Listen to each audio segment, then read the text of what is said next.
नमस्कार, RV22 न्यूजमध्ये आपलं सर्वांचं स्वागत।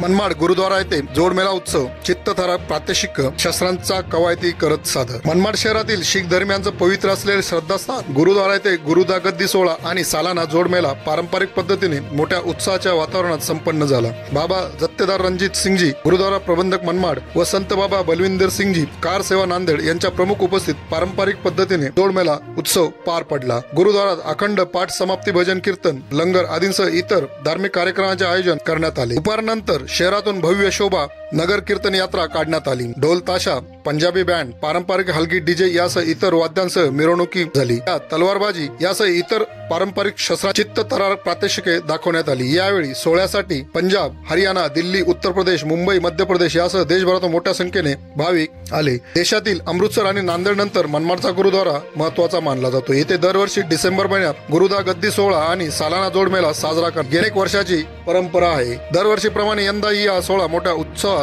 जल्लोषात साजरा करण्यात आला। या निमित्त गुरुद्वारा प्रबंधक बाबा रणजित सिंगजी कार सेवावाले यांच्या नेतृत्वाखाली भव्य शोभायात्रा काढण्यात आली होती। यावेळी शीख बांधवांनी तलवारबाजीसह इतर चित्तथरारक प्रात्यक्षिक दाखवले। ते पाहून सर्वजण मंत्रमुग्ध झाले। गुरुद्वारा येथून काढण्यात आलेल्या शोभायात्रेस ठिकठिकाणी स्वागत करून धर्मगुरूंचा सत्कार करण्यात आला। अमृतसर नांदेड त्यानंतर मनमाडचा गुरुद्वारा भारतातील प्रमुख गुरुद्वारांपैकी हाही एक आहे। येथील धार्मिक कार्यक्रमात संपूर्ण भारतातून शीख बांधव येतात। सालाना जोडमेळा निमित्त देखील शीख बांधव जमले होते। मोठ्या थाटामाटात आजचा सालाना जोडमेळा संपन्न झाला। यावेळी सर्व धर्मीय देखील उपस्थित होते। सालाना जोडमेळा आधी महिनाभरापासून भजन कीर्तन अखंड पाठ सुरू होते। आज पहाटे त्याची समाप्ती करण्यात आली। गुरुद्वारामध्ये श्री गुरु गोविंद सिंग यांचे भव्य दिव्य चलचित्र लावण्यात आले। यावेळी लंगर देखील वाटप करण्यात आला।